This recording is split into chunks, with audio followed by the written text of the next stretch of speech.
woman discovered something terrifying. A stranger had suddenly broken into her home. She dared not make a sound. What was even more frightening was that more than one intruder had entered. Only after the man left the living room did Lucy slowly rise to her feet, but just as she prepared to flee, the sound of water boiling echoed from the kitchen. Terrified, Lucy darted into the kitchen pantry. Fortunately, the man didn't notice her. Just as the gas was turned off, Mallow spotted Lucy's clothes. All of them were puzzled. They had been told Lucy had gone to a funeral, so they began searching. Teddy noticed the pantry nearby, but when he went to open it, Lucy had vanished. She had retreated to the upstairs bedroom to hide, but Morrow followed her up. Lucy was at a loss. When Morrow pushed open the door, the room was empty. Only upon approaching did he spot the storage closet. Lucy was crouched in the corner. Morrow rummaged through the clutter. Realizing discovery was imminent, Lucy had no choice but to flee.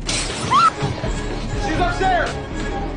She dashed into the living room, but the moment Lucy stepped out of the room, she froze. Her eyes were filled with terror. This puzzled the man. She had a chance to escape but stood rooted to the spot. Teddy quickly shut the door. Their priority was getting the money. Teddy learned today was Lucy's brother's funeral. He'd assumed the house would be empty to search for the money, but Lucy hadn't attended her brother's funeral. She hadn't even dared leave the house. Teddy demanded to know where the safe was. Lucy remained silent. Teddy ordered Morrow to guard Lucy, while he and Arthur searched, but Morrow wondered why Lucy wouldn't leave. He opened the door and dragged Lucy to the entrance. Lucy's eyes glazed over. She crawled on the floor, trying to get back inside, but Morrow blocked her path. Just then, Teddy rushed over and caught Lucy, but Lucy had already lost control. Teddy had no time for hesitation. Taking advantage of Lucy's dazed state, he managed to ask about the safe's location. Learning it was in the basement, he dragged Lucy back inside. He instructed Arthur to tend to her first, then led Morrow down to the basement, while the two searched for the safe. Arthur had Lucy change into clean clothes, but Lucy seized the chance to sow discord among them. Arthur lost his temper. They argued fiercely in the room. Just then, Lucy's boyfriend burst in. He yanked Arthur out and demanded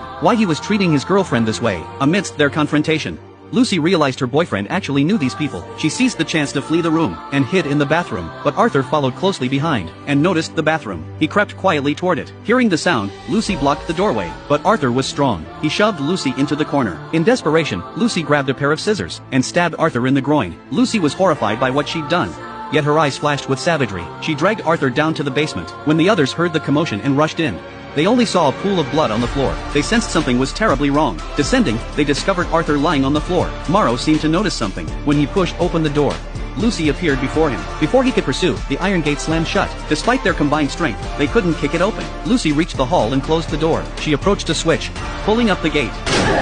At that moment, the basement stairs triggered a mechanism. Both were stunned. The staircase had transformed into cardboard. By the time Lucy arrived, they had no way to climb up. Lucy then confronted her boyfriend. Clearly, his tip-off had put her in danger. She dragged him to the basement and shoved him down the stairs. Lucy felt no remorse. She entered a control room, put on headphones, and monitored the basement feed.